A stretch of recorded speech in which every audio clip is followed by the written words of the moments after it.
நீதிமொழிகள் அதிகாரம் 17. சண்டையோடு கூடிய வீடு நிறைந்த கொழுமையான பதார்த்தங்களை பார்க்கிலும் அமெரிக்கையோடே சாப்பிடும் வரும் துணிக்கையே நலம். புத்தியுள்ள வேலைக்காரன் இலட்சை உண்டாக்குகிற புத்திரனை ஆண்டு சகோதரருக்குள்ள சுதந்திரத்தில் பங்கடைவான். வெள்ளியை குகையும் பொன்னை புடமும் சோதிக்கும், இருதயங்களை சோதித்தருகிறவரோ கர்த்தர். துஷ்டன் அக்கிரம உதடுகள் சொல்வதை உற்று கேட்கிறான், பொய்யன் கேடுள்ள நாவுக்கு செவி கொடுக்கிறான். ஏழையை பரியாசம் பண்ணுகிறவன் அவனை உண்டாக்கினவரை நிந்திக்கிறான், ஆபத்தை குறித்து கழிக்கிறவன் தண்டனைக்கு தப்பான். பிள்ளைகளின் பிள்ளைகள் முதியோருக்கு கிரீடம், பிள்ளைகளின் மேன்மை அவர்கள் பிதாக்களே. மேன்மையானவைகளை பேசும் உதடு மூடனுக்கு தகாது, பொய் பேசும் உதடு பிரபுவுக்கு எவ்வளவேனும் தகாது. பரிதானம் வாங்குகிறவர்களின் பார்வைக்கு அது இரத்தினம் போல் இருக்கும், அது நோக்கும் திசையெல்லாம் காரியம் வாய்க்கும். குற்றத்தை மூடுகிறவன் சிநேகத்தை நாடுகிறான், கேட்டதை சொல்லுகிறவன் பிராண சிநேகிதரையும் பிரித்து விடுகிறான்.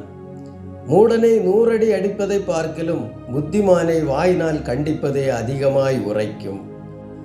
துஷ்டன் கலகத்தையே தேடுகிறான், குரூரதூதன் அவனுக்கு விரோதமாய் அனுப்பப்படுவான்.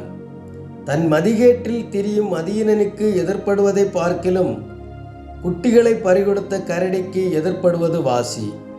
நன்மைக்கு தீமை செய்கிறவன் எவனோ அவன் வீட்டை விட்டு தீமை நீங்காது. சண்டையின் ஆரம்பம் மதகை திறந்து விடுகிறது போலிருக்கும், ஆதலால் விவாதம் எழும்பும் முன் அதை விட்டுவிடு. துன்மார்க்கனை நீதிமானாக்குகிறவனும் நீதிமானை குற்றவாளி ஆக்குகிறவனும் ஆகிய இவ்விருவரும் கர்த்தருக்கு அருவருப்பானவர்கள். ஞானத்தை கொள்ளும்படி மூடன் கையிலே ரொக்கம் எண்ணத்திற்கு, அதன் மேல் அவனுக்கு மனமில்லையே. சிநேகிதன் எல்லா காலத்திலும் சிநேகிப்பான், இடுக்கணில் உதவவே சகோதரன் பிறந்திருக்கிறான். புத்தியனன் தன் சிநேகிதனுக்கு முன்பாக கையெடுத்து கொடுத்து பிணைப்படுகிறான். வாதுப்பிரியன் பாதகப்பிரியன் தன் வாசலை உயர்த்தி கட்டுகிறவன் அழிவை நாடுகிறான்.